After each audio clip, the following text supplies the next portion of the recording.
It started with a 5 a.m. arrest by military police and got worse. When my wife took the stand, welcome to our channel, where we share the most gripping tales of betrayal, revenge, and justice. Today's story will leave you questioning everything you thought you knew about loyalty and family. Let us know in the comments where you're watching from, and buckle up for a tale that starts with a dawn arrest and ends with a reckoning that no one saw coming. Lieutenant Colonel Brooks. Steele Henderson had survived 3 combat deployments, earned 2 Bronze Stars, and commanded the respect of every soldier under his command at Fort Campbell. At 39, he was the youngest battalion commander in the 101st Airborne Division, with steel gray eyes that had seen the worst of war and emerged harder for it. His reputation was built on unwavering integrity, tactical brilliance, and an absolute commitment to the truth. That reputation meant nothing at 5:17 a.m. on a Tuesday morning when military police kicked down his front door. "Brooks Henderson, you are under arrest for the murder of Sergeant First Class Parker Emerson," announced Captain Rodriguez, the lead MP, as Brooks was yanked from his bed in handcuffs. "You have the right to remain silent." Brooks' wife Yara stood in the doorway of their bedroom, her face a mask of shock and confusion. After 15 years of marriage, she'd never seen her husband anything but composed. But now his face showed genuine bewilderment as MPs searched their home with military precision. "There's been a mistake," Brooks said calmly, though his mind was racing. "Parker Emerson is alive. I spoke with him yesterday during our security briefing." Captain Rodriguez's expression was grim. Sergeant Emerson's body was found in the woods behind the training facility at 0300 hours. Single gunshot to the head, execution style. "Your service weapon was found at the scene." Yara gasped, her hand flying to her mouth. Their 14-year-old daughter Emma appeared at the top of the stairs, her eyes wide with terror as she watched her father being led away in handcuffs. Their 12-year-old son Jake stood behind her, tears streaming down his face. "Daddy didn't do anything wrong," Emma cried out. "Tell them, Daddy." Brooks looked at his children, then at Yara, his expression hardening into the tactical mask he wore during combat operations. "Yara, call Colonel Patterson immediately. Tell him what's happening. Don't let the children speak to anyone without a lawyer present."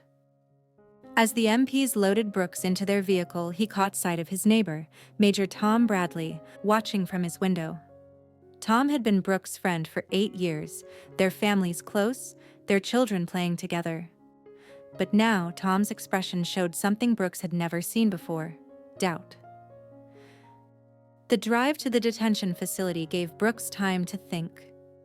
Parker Emerson had been investigating irregularities in the base commissary, following a money trail that led to a sophisticated theft ring. 3 days ago, Parker had requested a private meeting with Brooks, claiming he'd discovered something that went all the way to the top. They were supposed to meet this morning to discuss Parker's findings. Now Parker was dead, and Brooks was being framed for his murder. At the MP station, Brooks was processed with the same efficiency he'd once admired in military operations: fingerprints, photographs, inventory of personal effects. The duty officer was Staff Sergeant Williams, a soldier Brooks had personally recommended for promotion 6 months earlier. "Sir, I need to ask you some questions about your whereabouts last night," Williams said, his discomfort obvious. "Between 1800 and 0500 hours, I was at home with my family," Brooks replied. "We had dinner together, watched a movie, and went to bed around 2200 hours. Yara can verify this." Williams made notes but avoided eye contact. "Sir, did you have any conflicts with Sergeant Emerson? Any disagreements about his investigation?" Brooks studied the young soldier's face, recognizing the signs of someone following orders they didn't understand. "Sergeant Emerson was one of my most trusted NCOs. We had no conflicts. He was investigating financial irregularities in the commissary at my direct request." "About that investigation, sir," Williams continued, "did Sergeant Emerson ever suggest that senior officers might be involved in the theft ring?" The question hit Brooks like a physical blow. Someone was using Parker's investigation as cover for his murder, and they were trying to frame Brooks to stop the inquiry from reaching its true target. But who had the authority to orchestrate such a sophisticated operation?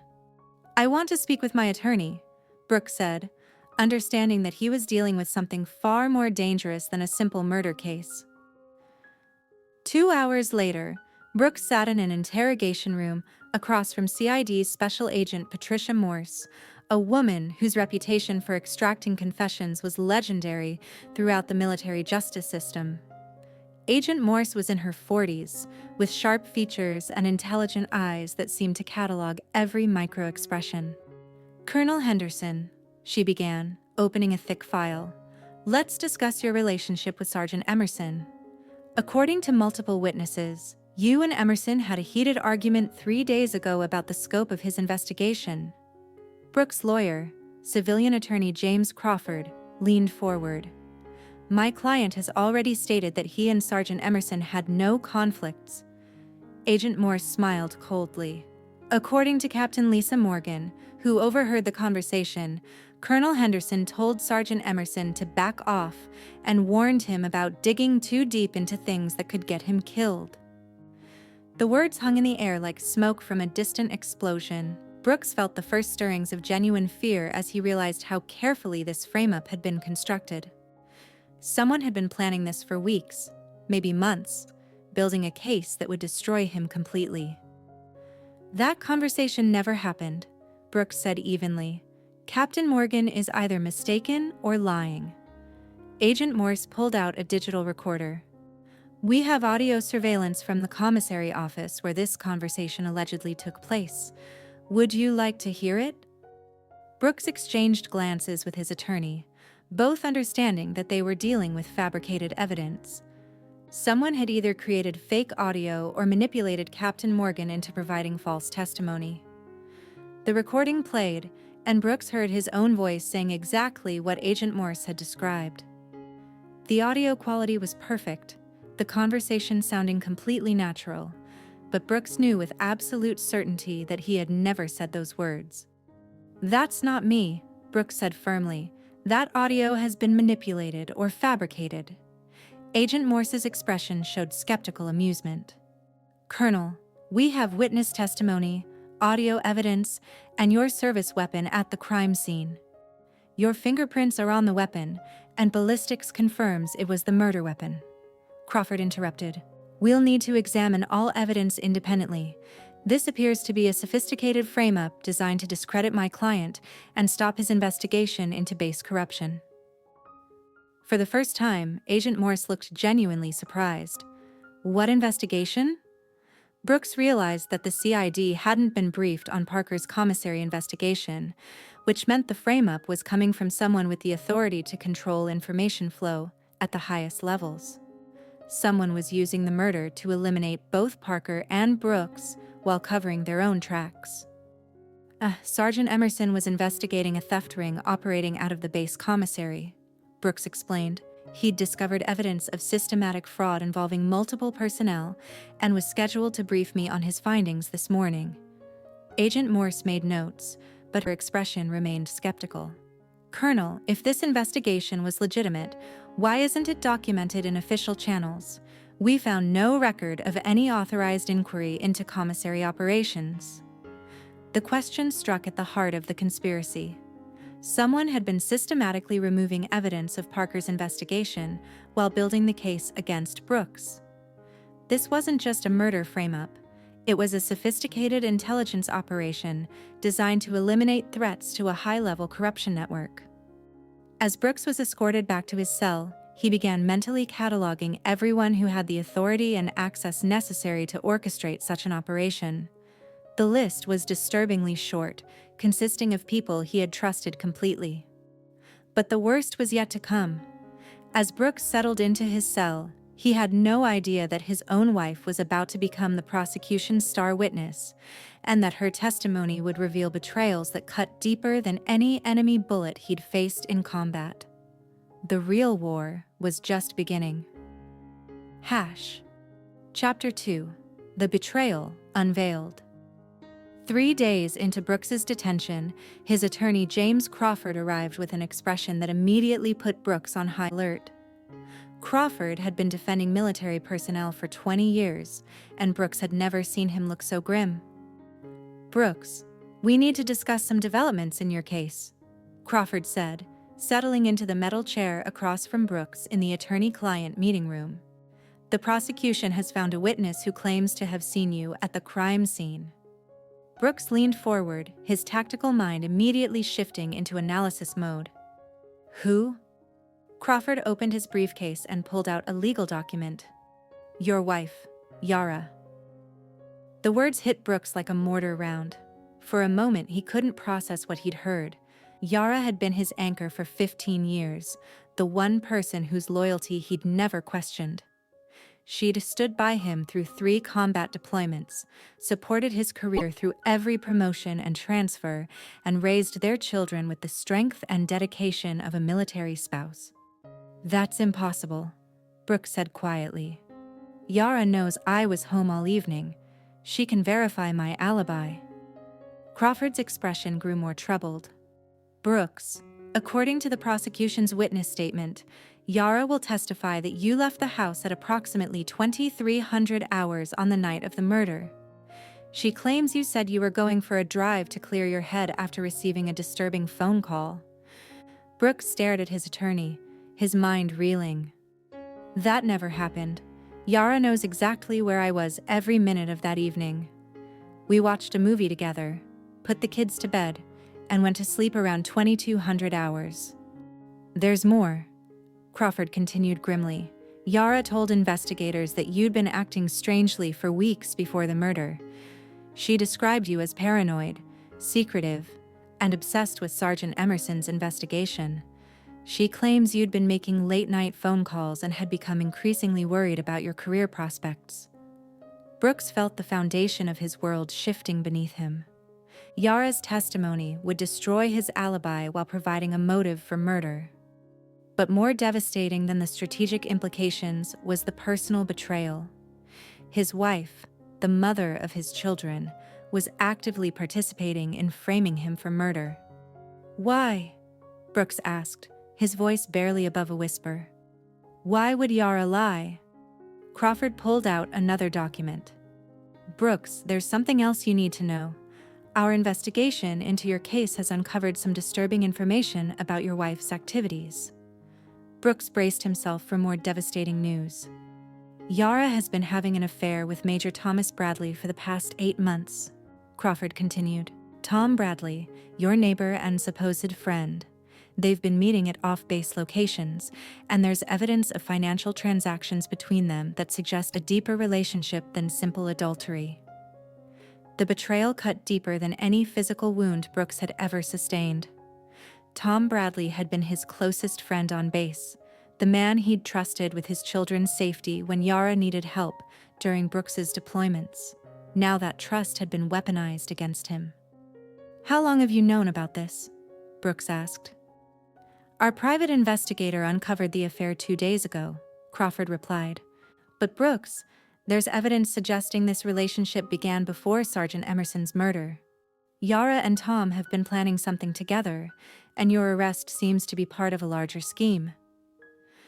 Brooks's tactical mind began processing the implications. If Yara and Tom were working together, they had access to his service weapon, his schedule, and intimate knowledge of his behavior patterns. They could have stolen his weapon, used it to kill Parker Emerson, and then orchestrated the frame-up with Yara providing false testimony. But the conspiracy went deeper than adultery and murder. Someone with high-level access had manipulated evidence, controlled information flow, and coordinated multiple agencies. Tom Bradley was just a major. He didn't have the authority to orchestrate such a sophisticated operation alone. "Crawford, I need you to investigate Major Bradley's recent activities," Brooks said. "Focus on his finances, his communications, and any connections to personnel involved in the commissary investigation." Crawford made notes. "Brooks, there's one more thing. Yara has filed for divorce and is seeking full custody of Emma and Jake. She's claiming that your arrest and the evidence against you make you an unfit father. The final betrayal was complete. Yara wasn't just framing him for murder, she was stealing his children and his future. But Brooks had survived enemy ambushes by staying calm under pressure and thinking strategically. This situation required the same approach. I need to see the complete witness statements, Brooks said. Every detail of Yara's testimony, every piece of evidence they claim to have. Someone is orchestrating this frame-up, and I'm going to find out who. That evening, Brooks received an unexpected visitor. Colonel Robert Patterson, his commanding officer and mentor, sat across from him in the visiting room with an expression of profound disappointment. Brooks, I've known you for 12 years, Patterson began. You've been one of my most trusted officers, and I've watched you build a reputation for integrity and excellence. That's why the situation is so difficult for me to accept. Brooks studied his commander's face, searching for any sign of doubt about his guilt. Sir, I didn't kill Parker Emerson. I'm being framed by people who want to stop his investigation and destroy my career. Patterson leaned forward. Brooks, the evidence against you is substantial. Your weapon, your supposed argument with Emerson, and now your wife's testimony about your behavior that night. But there's something else that troubles me even more. Brooks braced himself for another revelation. Internal Affairs has been investigating you for the past 6 months, Patterson continued. There are allegations that you've been involved in the commissary theft ring that Emerson was investigating. The theory is that you killed Emerson to prevent him from exposing your involvement. The accusation hit Brooks like a physical blow. Not only was he being framed for murder, but his entire career and reputation were being systematically destroyed through fabricated evidence of corruption. Sir, that's completely false, Brooks said firmly. I ordered Emerson's investigation because I suspected there was a theft ring. I would never participate in the corruption I was trying to expose. Patterson's expression showed the conflict between his personal trust in Brooks and the mounting evidence against him. Brooks, I want to believe you, but Internal Affairs has financial records showing suspicious transactions in your personal accounts, large cash deposits that coincide with inventory discrepancies in the commissary. Brooks realized that the conspiracy was more sophisticated than he'd initially understood. Someone had been planting evidence of corruption in his financial records while using his own investigation as cover for their crimes. When Parker Emerson got too close to the truth, they eliminated him and framed Brooks as both the murderer and the corrupt officer. Sir, I need you to examine those financial records personally, Brooks said. Compare them with my actual bank statements and transaction history. Someone has been manipulating evidence to make me appear guilty of crimes I was trying to solve. Patterson nodded slowly. Brooks, I'll look into this personally. But you need to understand that if these allegations are true, it won't just be a court-martial. You'll face federal charges for corruption and murder. As Patterson left, Brooks sat alone in the visiting room, mentally cataloging everything he'd learned. The conspiracy involved multiple people with high-level access, sophisticated evidence manipulation, and a plan that stretched back months. Yara's betrayal was devastating personally, but it was also the key to understanding the larger operation. Someone had convinced his wife to participate in framing him for murder. That required either coercion or incentives that went beyond simple adultery. Yara was being used as a weapon against him, just as his own investigation had been turned into evidence of his guilt. But Brooks had one advantage his enemies didn't know about.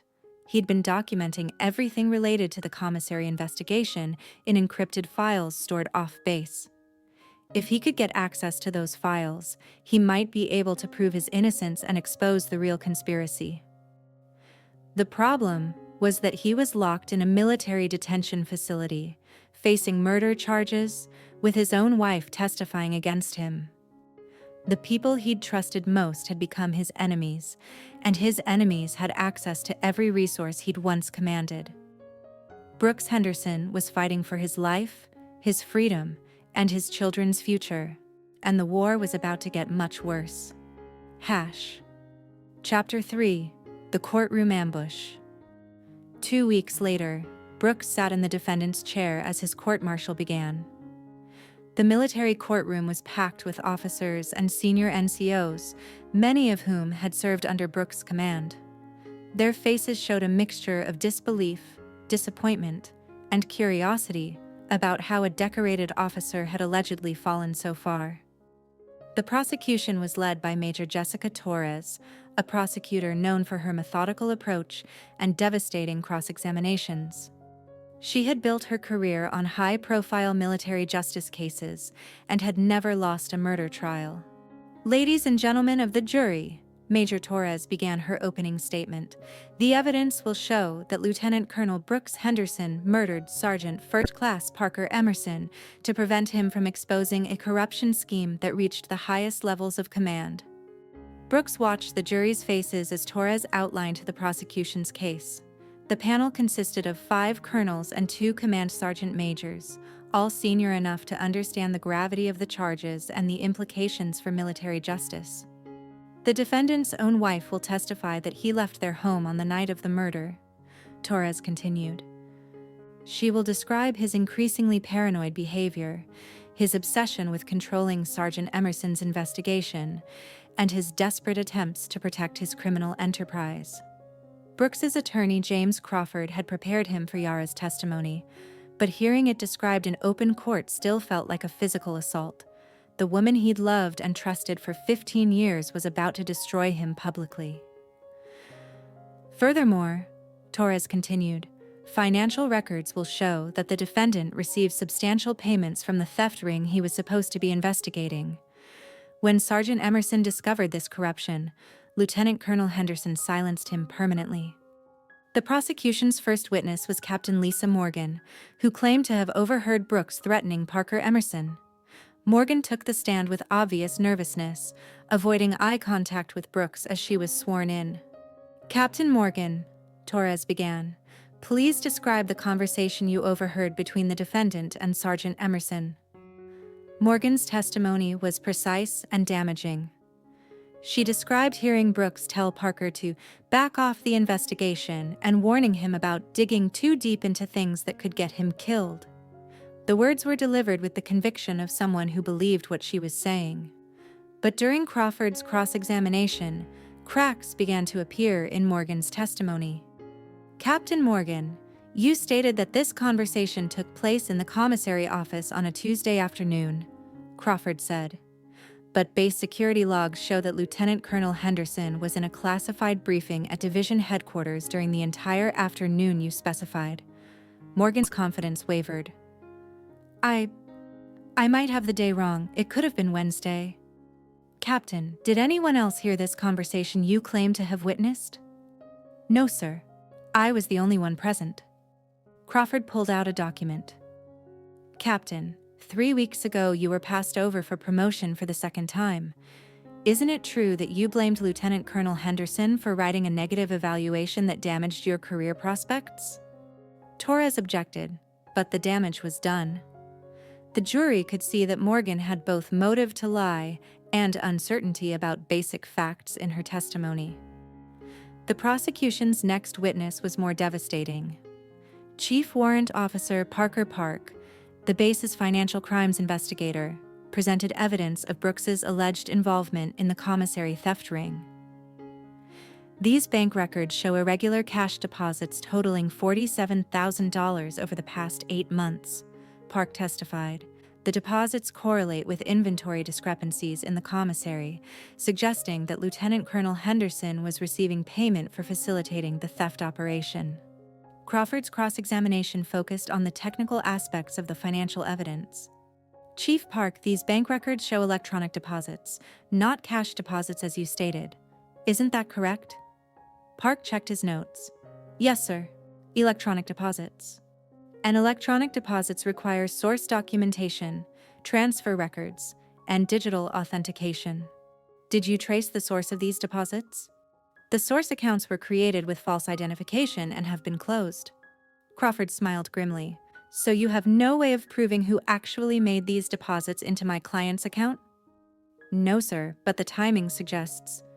Chief Park, isn't it possible that someone with access to Lieutenant Colonel Henderson's personal information could have made these deposits to frame him? Park hesitated. Theoretically, yes, but it would require sophisticated knowledge of banking systems and personal account information. Crawford was building the foundation for a frame-up defense, but Brooks knew the real test would come when Yara took the stand. Her testimony would either destroy him completely or provide the opening he needed to expose the conspiracy. On the second day of the trial, Major Torres called Yara Henderson to testify against her husband. Yara entered the courtroom wearing a conservative black dress. Her appearance carefully managed to project the image of a grieving military wife forced to testify against her beloved husband. Brooks watched his wife take the oath, searching her face for any sign of the woman he'd married 15 years ago. Yara avoided his gaze, focusing instead on Major Torres as she prepared to deliver the testimony that would end his career and freedom. Mrs. Henderson, Torres began gently. I know this is difficult for you. Please describe your husband's behavior in the weeks before Sergeant Emerson's murder. Yara's voice was steady but filled with apparent sadness. Brooks had been acting strangely for about a month before Parker's death. He was secretive, paranoid, and obsessed with controlling every aspect of Parker's investigation. Can you give us specific examples of this behavior? He would make phone calls late at night, speaking in whispers so I couldn't hear the conversations. He started keeping his personal files locked in a safe, claiming it was for security reasons, and he became increasingly worried about his career, saying that people were trying to destroy his reputation. Brooks listened to his wife's lies with growing horror. Every detail was crafted to support the prosecution's theory while containing just enough truth to sound credible. Yara knew his actual behavior patterns well enough to create a believable distortion of reality. Mrs. Henderson, please tell the court about the night of Sergeant Emerson's murder, Torres continued. Yara took a deep breath, preparing to deliver the most damaging part of her testimony. Brooks received a phone call around 10:30 p.m. I could hear him arguing with someone, though I couldn't make out the words. After he hung up, he was extremely agitated. What happened next? He said he needed to go for a drive to clear his head. He left the house around 11 p.m. and didn't return until after 2 a.m. When he came back, he seemed calmer, but also very focused, like he'd made an important decision. The testimony was devastating. Yara had provided Brooks with motive, opportunity, and suspicious behavior that aligned perfectly with the prosecution's timeline. But Brooks noticed something that gave him hope. Yara's story was too perfect, too conveniently aligned with the prosecution's needs. Crawford began his cross-examination by establishing Yara's credibility as a witness. Mrs. Henderson, you've been married to the defendant for 15 years. Would you say you know him well? Yes, I know Brooks very well. In those 15 years, has your husband ever been violent toward you or your children? Yara hesitated. No, he's never been physically violent. Has he ever lied to you about important matters? Not until recently. Crawford paused, studying Yara's face. Mrs. Henderson, are you currently having an extramarital affair? Torres objected immediately. Relevance, Your Honor. Crawford addressed the judge. Your Honor, the witness's credibility and potential bias are directly relevant to her testimony against the defendant.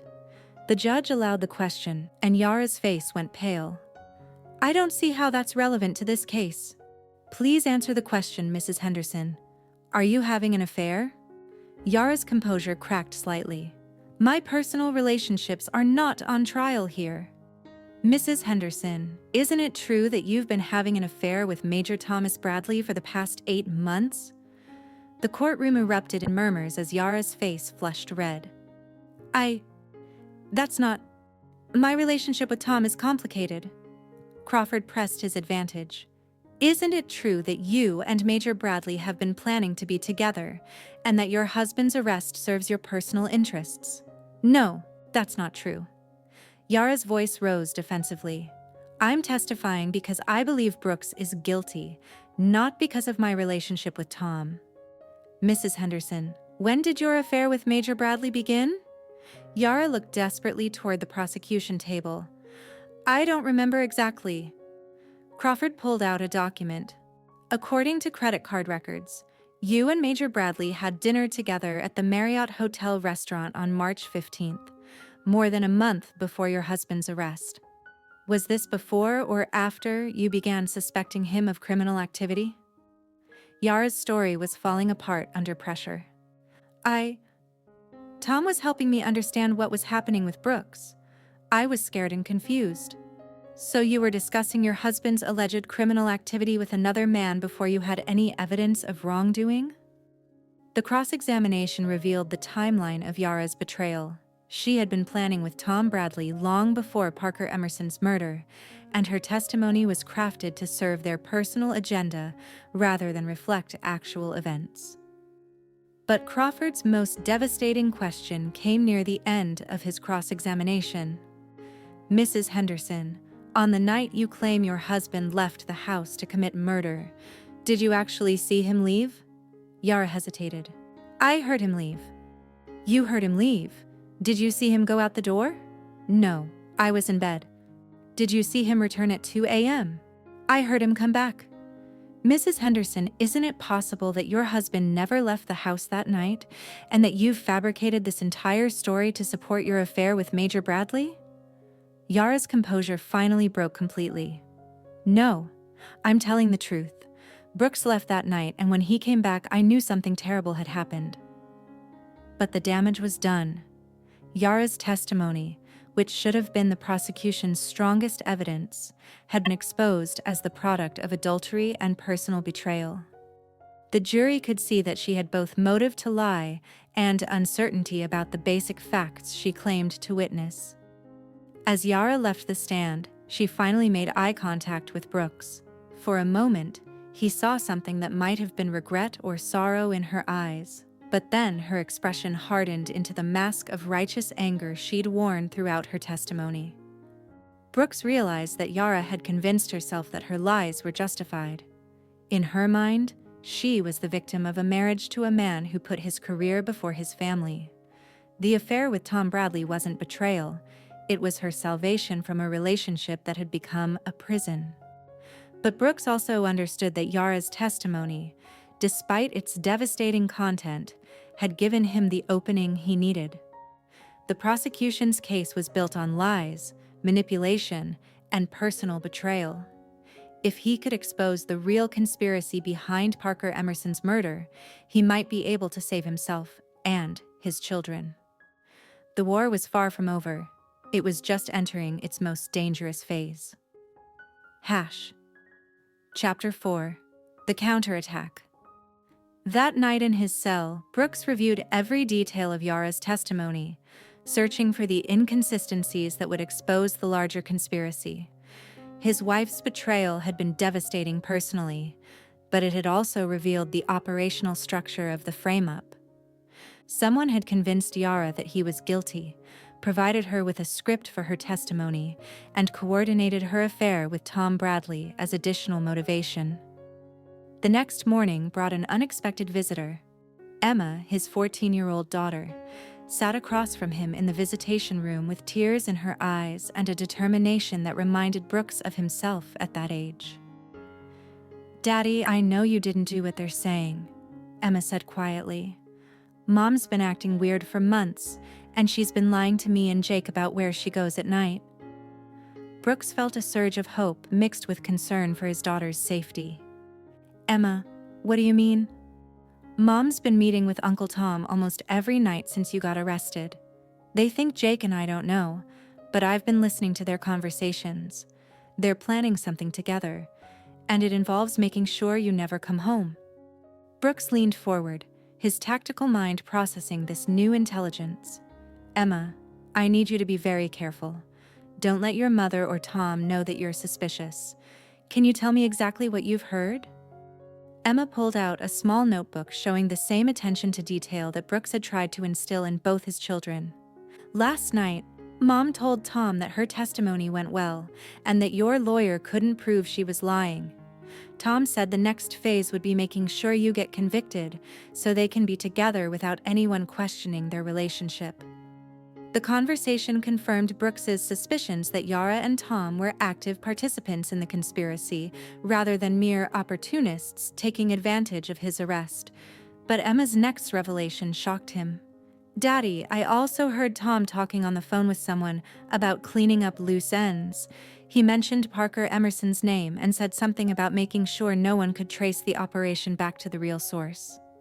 Brooks felt his blood chill. If Tom Bradley was involved in covering up Parker Emerson's murder, then the conspiracy reached far beyond simple adultery and frame-up. Someone was using military resources and personnel to commit murder and eliminate witnesses. "Emma, I need you to promise me something," Brooks said urgently. "Don't let anyone know about these conversations. Don't tell your mother, Tom, or anyone else what you've told me. And if anything happens to me, I want you to contact my attorney immediately." Emma nodded, but her next question broke Brooks's heart.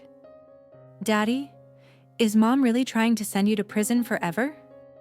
Brooks looked at his daughter's face, seeing innocence confronting the reality of adult betrayal. "Emma, your mother believes she's doing the right thing, but sometimes people make choices that hurt the people they're supposed to love most." After Emma left, Brooks requested an emergency meeting with his attorney. Crawford arrived within 2 hours, and Brooks shared everything his daughter had revealed. "This changes everything," Crawford said, making notes furiously. "If Tom Bradley is involved in covering up the murder, then we're dealing with a conspiracy that goes far beyond framing you.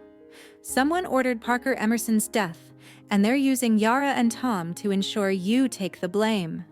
Brooks pulled out a piece of paper with names and connections he'd been mapping. "Crawford, I need you to investigate Tom Bradley's recent activities, his communications, and his connections to anyone involved in the commissary investigation. Focus on his financial records and any evidence of coordination with other personnel." Crawford studied Brooks's analysis. "You think Tom is the operational leader of this conspiracy?" "No," Brooks replied. "Tom's a major. He doesn't have the authority or access to manipulate evidence at this level. Someone higher up is running this operation, and Tom is just the field operative handling Yara and the evidence planting." Over the next 3 days, Crawford's investigation into Tom Bradley revealed a pattern of suspicious activities that supported Brooks's theory. Tom had made several unexplained trips off base in the weeks before Parker Emerson's murder. His financial records showed large cash deposits that he couldn't explain.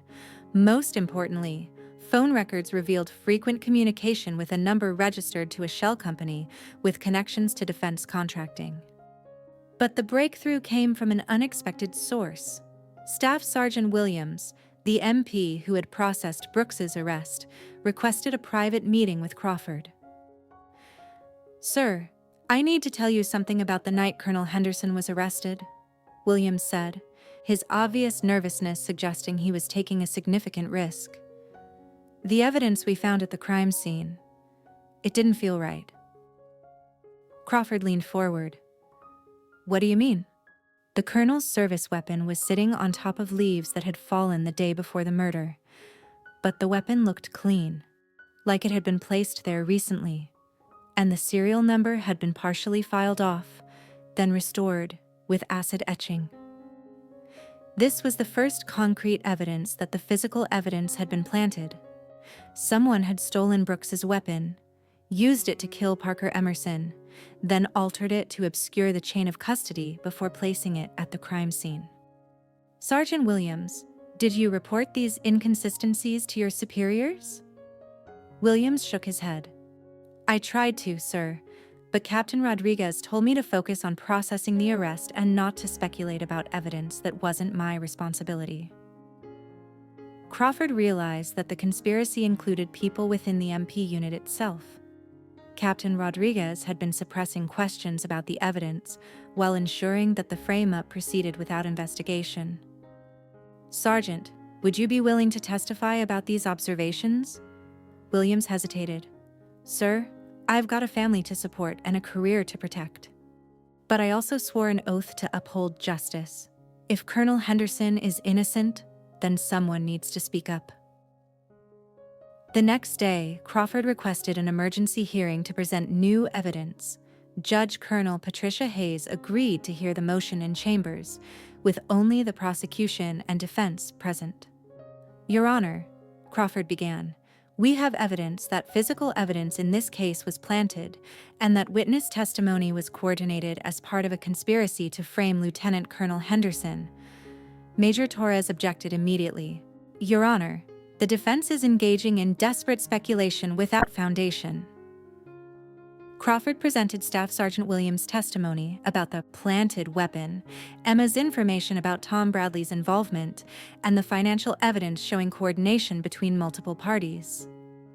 Judge Hayes reviewed the evidence carefully. Counselor, these are serious allegations. Are you prepared to prove that there's a broader conspiracy to frame your client? Yes, Your Honor, we request permission to expand our investigation and subpoena records that will expose the real perpetrators of this crime. Torres fought the motion aggressively, arguing that the defense was trying to distract from overwhelming evidence of Brooks's guilt. But Judge Hayes was intrigued by the inconsistencies in the prosecution's case. I'm going to allow limited additional investigation, Judge Hayes ruled. But Mr. Crawford, you have 72 hours to present concrete evidence of this alleged conspiracy. If you can't substantiate these claims, the trial will proceed with the current evidence. Crawford had 3 days to prove that Brooks was the victim of a sophisticated frame-up. But Brooks had one more card to play, and it would require him to risk everything on a single, desperate gambit. That night, Brooks wrote a letter to his commanding officer, Colonel Patterson, requesting a private meeting.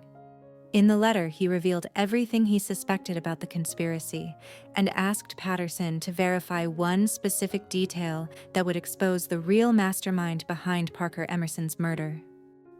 The letter was a calculated risk. If Patterson was involved in the conspiracy, Brooks would be revealing his hand to the enemy. But if Patterson was innocent, he might be the key to uncovering the truth and saving Brooks's life. The next morning, Colonel Patterson arrived at the detention facility with an expression that Brooks couldn't interpret. Patterson's first words, "It started with a 5 a.m. arrest by military police, and got worse. When my wife took the stand," continued. Chapter 4, The Counterattack, continued. Next morning, Colonel Patterson arrived at the detention facility with an expression that Brooks couldn't interpret. Patterson's first words would either save Brooks's life or seal his fate forever. "Brooks," Patterson said quietly, settling into the metal chair across from him. "I received your letter, and I've spent the last 18 hours investigating the claims you made." Brooks studied his commanding officer's face, searching for any indication of what Patterson had discovered. "Sir, what did you find?" Patterson pulled out a manila folder, his movements deliberate and controlled. You asked me to verify the security protocols for your service weapon. According to our records, your sidearm was checked out for a training exercise 3 weeks ago by someone using your authorization code." Brooks leaned forward. "Sir, I never authorized anyone to check out my weapon. I've had it in my possession the entire time." "That's what I suspected," Patterson replied. "The authorization was processed electronically using your command access, but the digital signature doesn't match your actual authentication pattern. Someone with administrative access forged the checkout." This was the breakthrough Brooks had been hoping for. Someone with high-level system access had stolen his weapon weeks before the murder, giving them time to plan the frame-up while maintaining plausible deniability. "Sir, who has the authority to forge digital authorizations in the weapons checkout system?" Patterson's expression grew grim. "Only 3 people have that level of administrative access: myself, the base commander, and the deputy commander for operations." Brooks felt the pieces of the conspiracy falling into place. The deputy commander for operations was Colonel Richard Vance, a career officer known for his political ambitions and his close relationships with defense contractors. Vance had the authority to manipulate evidence, control information flow, and coordinate multiple agencies. "Sir, I need to ask you something directly," Brooks said. "Have you noticed any unusual activities or decisions from Colonel Vance in recent months?"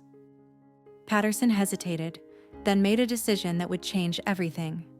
"Brooks, 3 months ago, Colonel Vance recommended that we shut down the commissary investigation. He claimed it was diverting resources from more important security matters.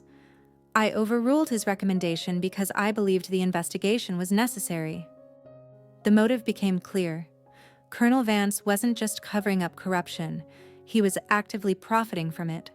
When Parker Emerson's investigation threatened to expose Vance's involvement, he eliminated Parker and framed Brooks to end the inquiry permanently. "Sir, I believe Colonel Vance is the mastermind behind this entire operation," Brooks said. "He's been using Tom Bradley to manipulate Yara and coordinate the frame-up, while using his administrative access to plant evidence." Patterson nodded slowly. "Brooks, I've been reviewing Vance's recent activities, and there are several concerning patterns. He's made multiple trips to meet with defense contractors.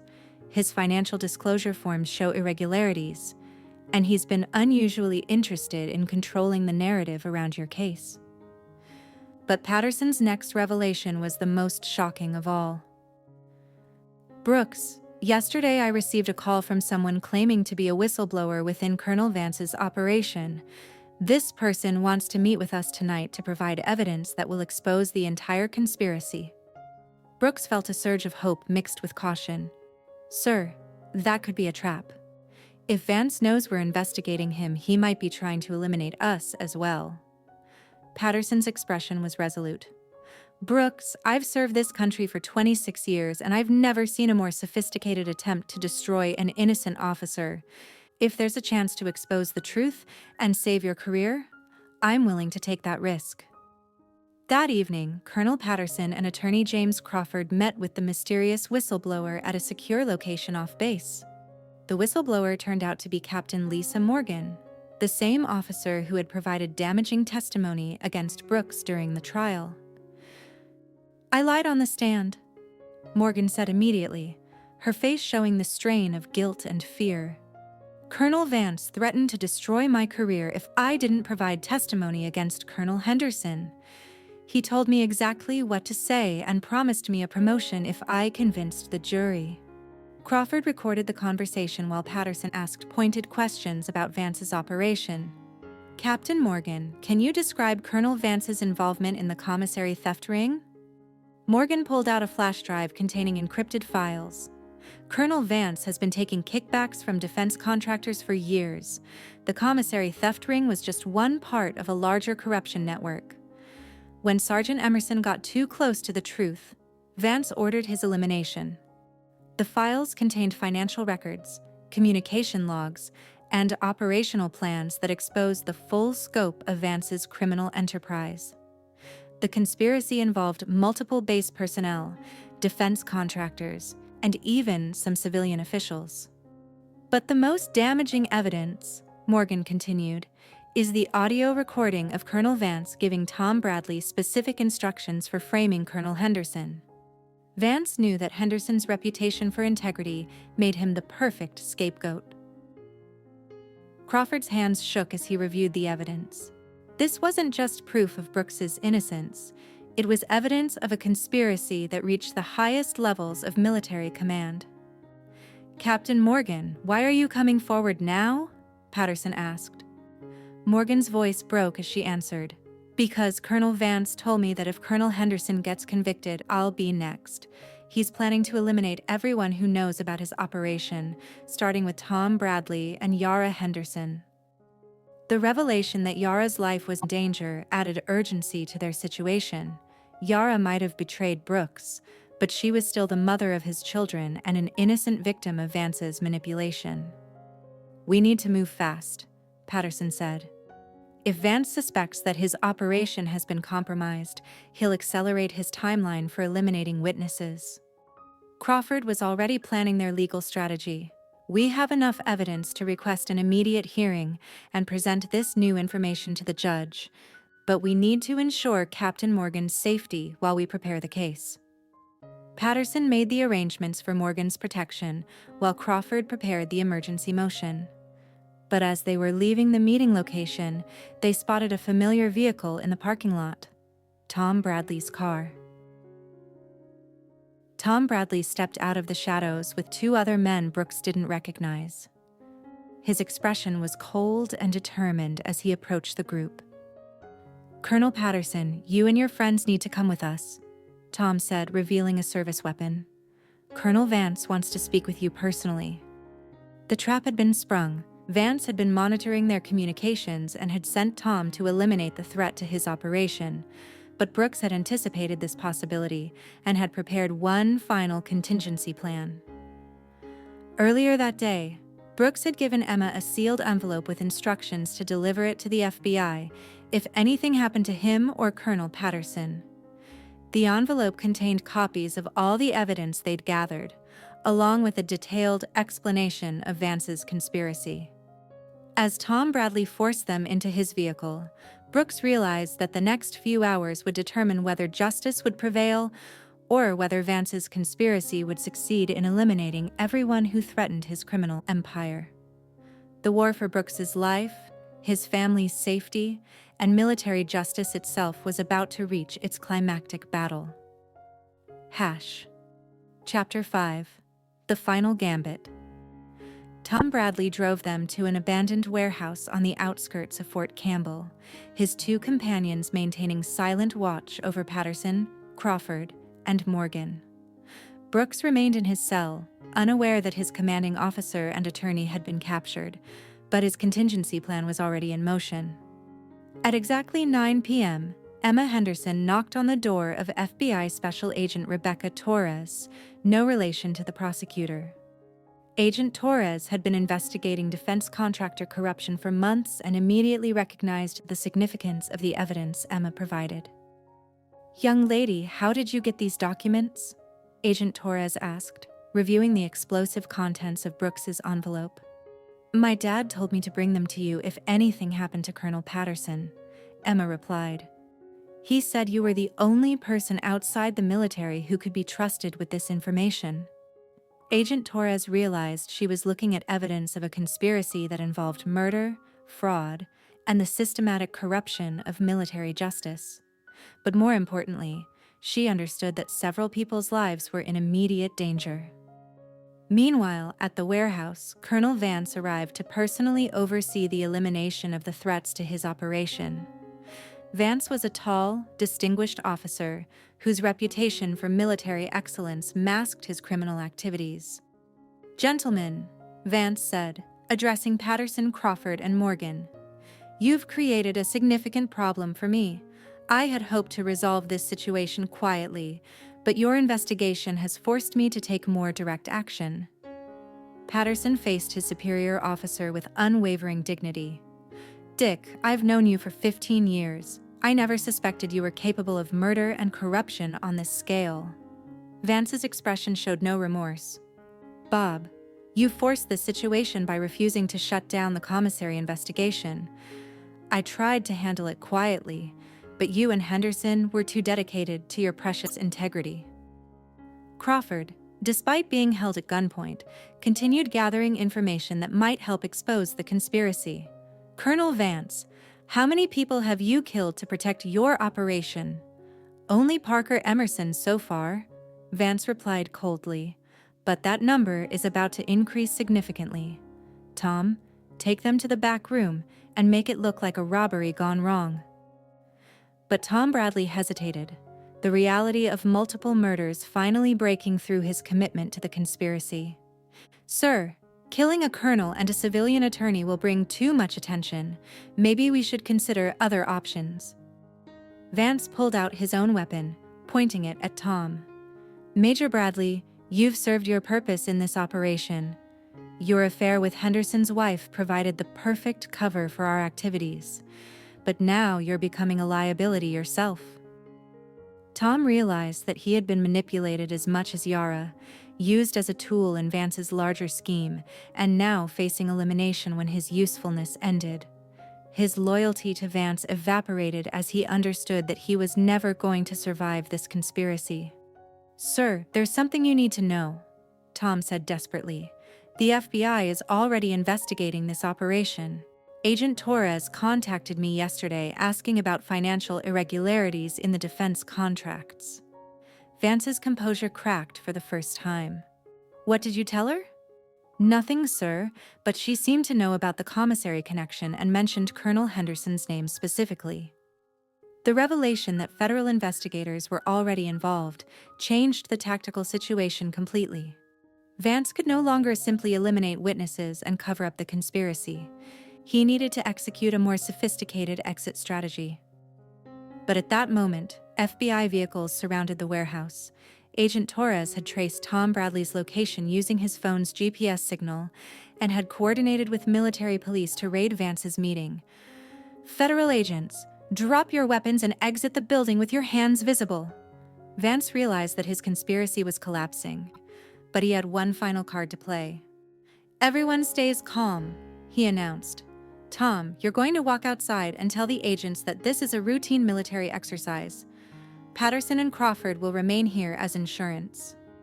Tom Bradley faced the defining moment of his life. He could continue serving Vance's criminal conspiracy, or he could make the choice that might redeem his betrayal of Brooks and Yara.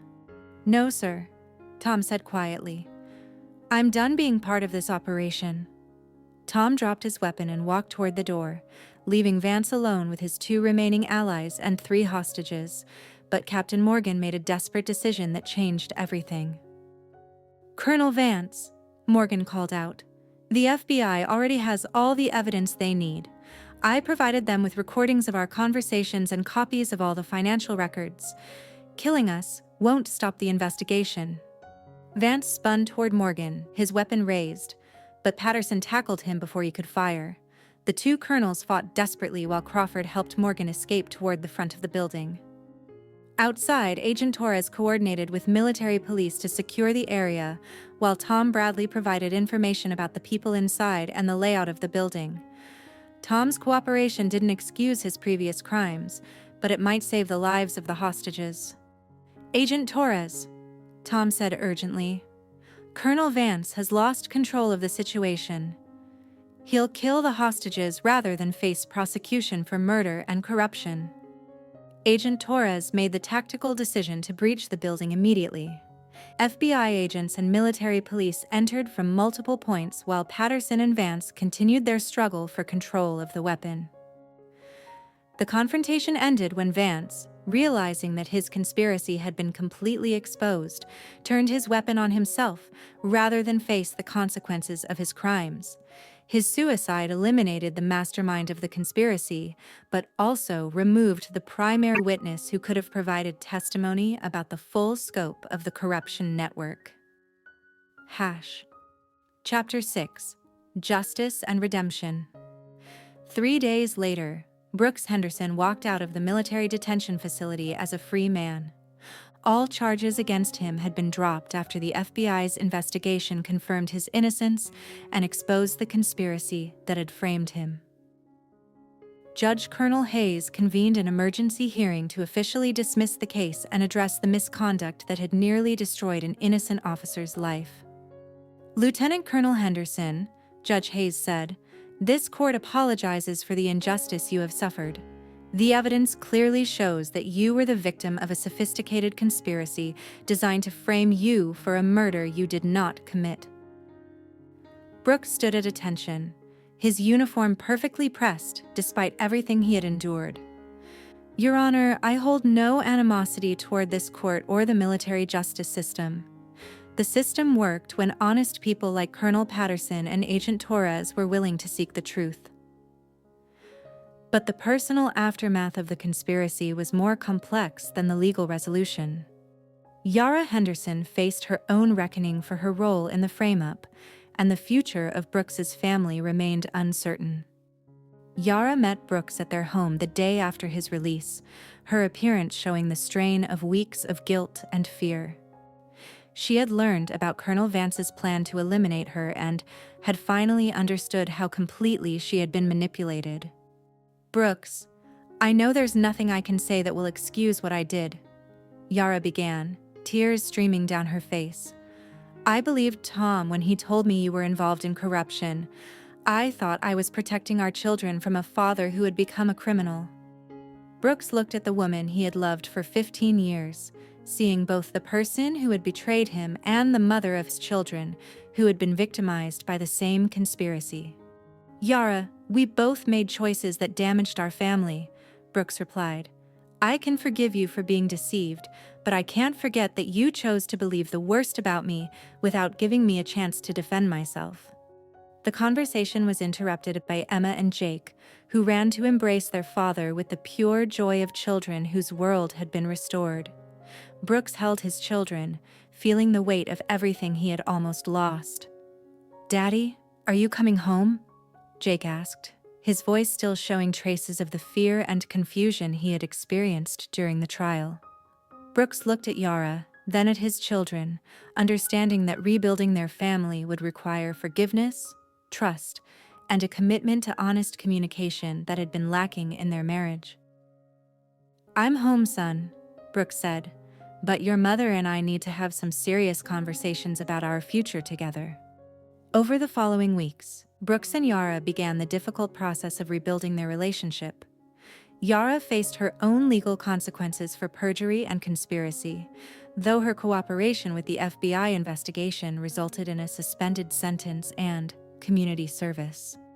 Tom Bradley was court-martialed and sentenced to 10 years in military prison for his role in the conspiracy. His cooperation in exposing Colonel Vance's operation had saved him from more serious charges, but his military career was over.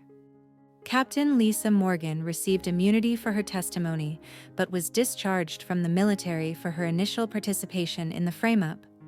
Her decision to become a whistleblower had saved lives, but ended her own military aspirations.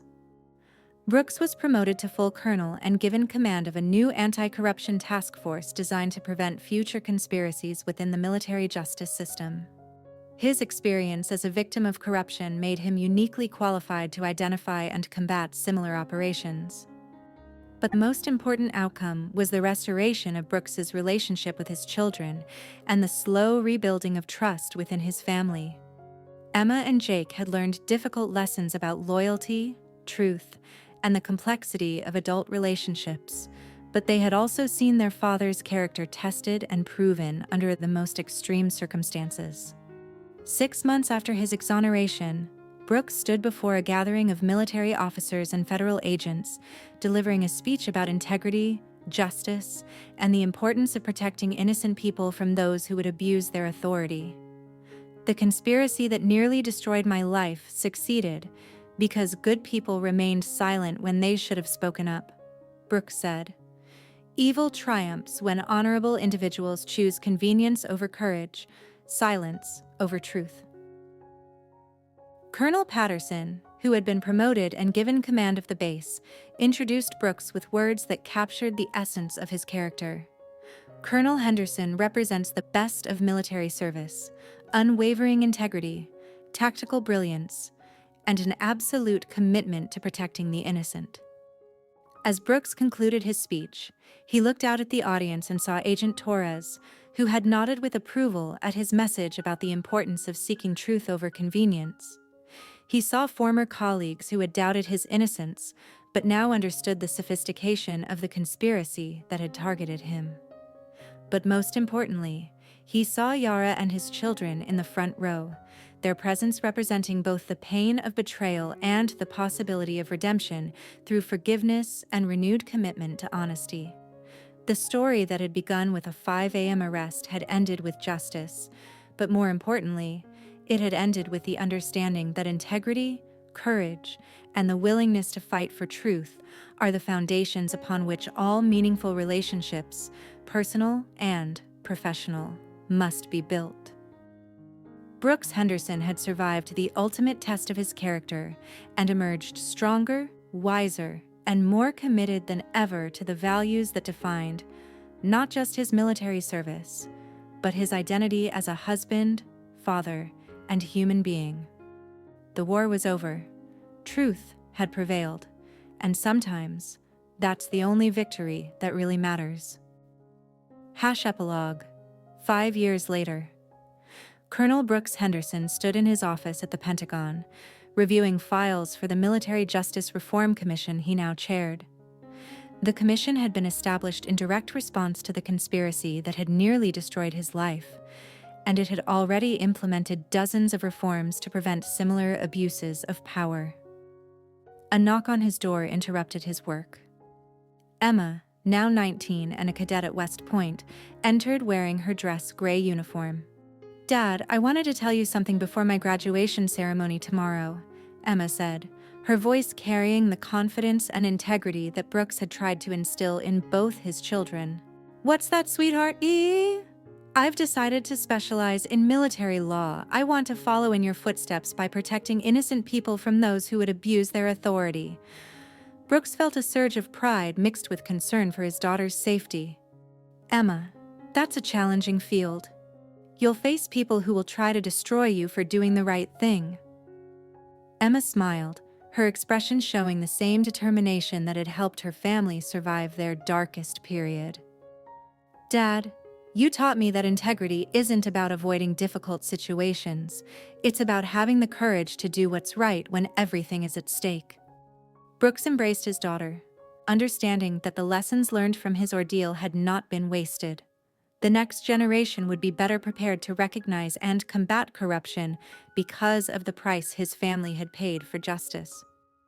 Outside his office window, Brooks could see the Washington Monument standing against a clear blue sky, a symbol of the principles and values that had sustained him through his trial and continued to guide his service to his country.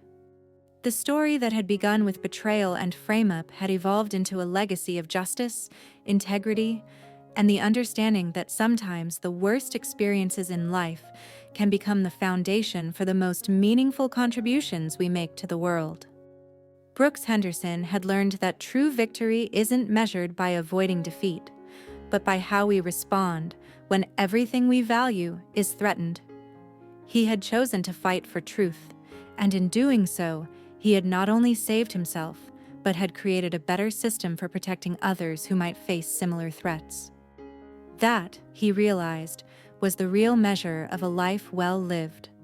Not the battles avoided, but the principles defended when the cost of defending them seemed too high to bear.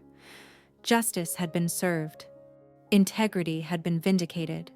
And the story continued, carried forward by those who understood that freedom and justice are not guaranteed, but must be earned and protected by each generation willing to pay the price for truth.